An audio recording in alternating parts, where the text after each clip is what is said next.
ជើងដៃតែស្រស់ចរណៃអូនកូនចៅលោកណាបងសួរចង់ដឹងចង់សុំស្នេហាតើអូនមានគូឬមួយនៅឯកាបរោះសង្ហាចាញ់ស្នេហ៍អូនហើយជួបស្នេហ៍នៅខែចូលឆ្នាំតាមចំណាំគឺជាគូពិតតើអូនមានគូឬ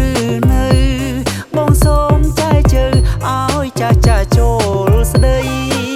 កំឡោះដូចបងងាយរកណាស់អីស្មោះស្ម័គ្រភក្តី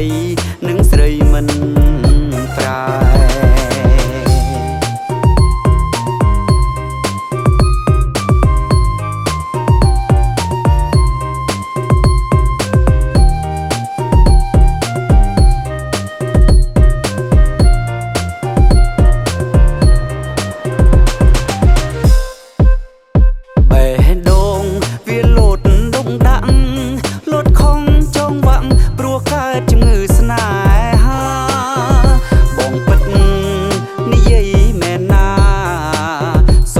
ជីវ៉ា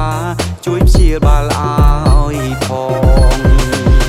បងមកលេងស្រុកចៃដនជួបស្នេហ៍អូនជានារីខ្មែរសែនស្អាតណាស់ថ្លៃដំណើរល្វត់ល្វន់ទុនសាប់អស់ជើងដៃតែស្រស់ចរណៃអូនកូនចៅលោកណាបងសួរចង់ដឹងចង់សុំស្នេហាតើអូនមានគូឬមួយនៅឯកាបរោះសង្ហាចាញ់ស្នេហ៍អូនហើយជួបស្នេហ៍នៅខែចូលឆ្នាំតាមចំណាំគឺជាគូពិត